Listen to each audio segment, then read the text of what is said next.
আমি কিছু মানুষের অহংকার বাড়িয়ে দিয়েছি। তারা যতটুকু সম্মান পাওয়ার যোগ্য তার চাইতে বেশি সম্মান দিয়েছি। আসসালামু আলাইকুম এভরিওয়ান, সবাই কেমন আছেন? আশা করি সবাই ভালো আছেন। আল্লাহর রহমতে আমি অনেক অনেক ভালো আছি। নিজেকে অনেক পরিবর্তন করতে হবে, আবেগ কমাতে হবে, বাস্তবতা মেনে নিতে শিখতে হবে, অপরিচিত মানুষের সাথে কম মিশতে হবে, কম কথা বলতে হবে, অল্প পরিচয়ে কাউকে বিশ্বাস করা যাবে না, আল্লাহ ব্যতীত অন্য কারো কাছে কোনো ধরনের আশা করা যাবে না।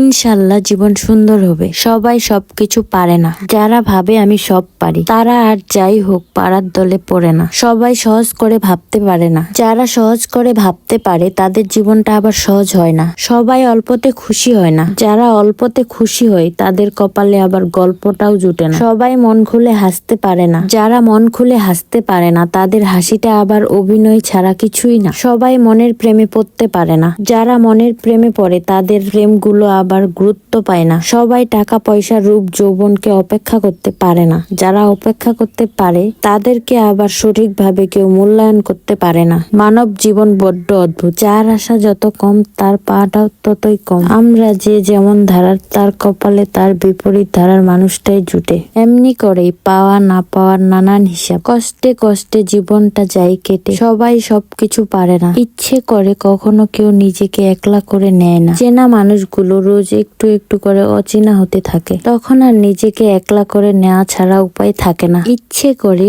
কখনো কেউ নিজেকে পাথরে পরিণত করে না। মানুষ তখনই নিজেকে পাথরে পরিণত করে নেয় যখন প্রিয়জনদের এক একের পর এক এক আঘাত, বেইমানি ও প্রতারণা আর সাহস হয় না। ইচ্ছে করে কখনো কেউ বিশ্বাস শব্দটাকে বিশ্বাস করতে ভয় পায় না। মানুষ তখনই বিশ্বাস শব্দটাকে বিশ্বাস করতে ভয় পায় যখন তার বিশ্বাসকে নিয়ে বারবার খেলার পরেও আশেপাশের মানুষগুলো ঠকানো কিংবা আঘাত করার জন্য বিশ্বাসকেই তুরুপের হতাশ বানিয়ে নেয়। তখন আর বিশ্বাস শব্দটাকে ভয় পাওয়া ছাড়া উপায় থাকে না। আর তাই সব কিছুর থেকে নিজেকে গুটিয়ে নিতে হলে, হাজার লোকের ভিড়ের থেকেও নিজেকে একলা রাখতে হলে, নিজেকে ভালো রাখার দায়িত্ব নিজেকে নিতে হলে একাকিত্বর প্রেমে পড়া ভীষণভাবে জরুরি। যারা একবার একাকিত্বকে উপভোগ করতে শিখে গেছে তাদের কাছে মায়া শব্দটা পুরোপুরি ভাবে মিছে। মায়া না থাকলে কারো প্রতি দুর্বলতা থাকে না, কারো সাথে বন্ধন অনুভব হয় না। আর যখন কারো সাথে বন্ধন অনুভব হয় না,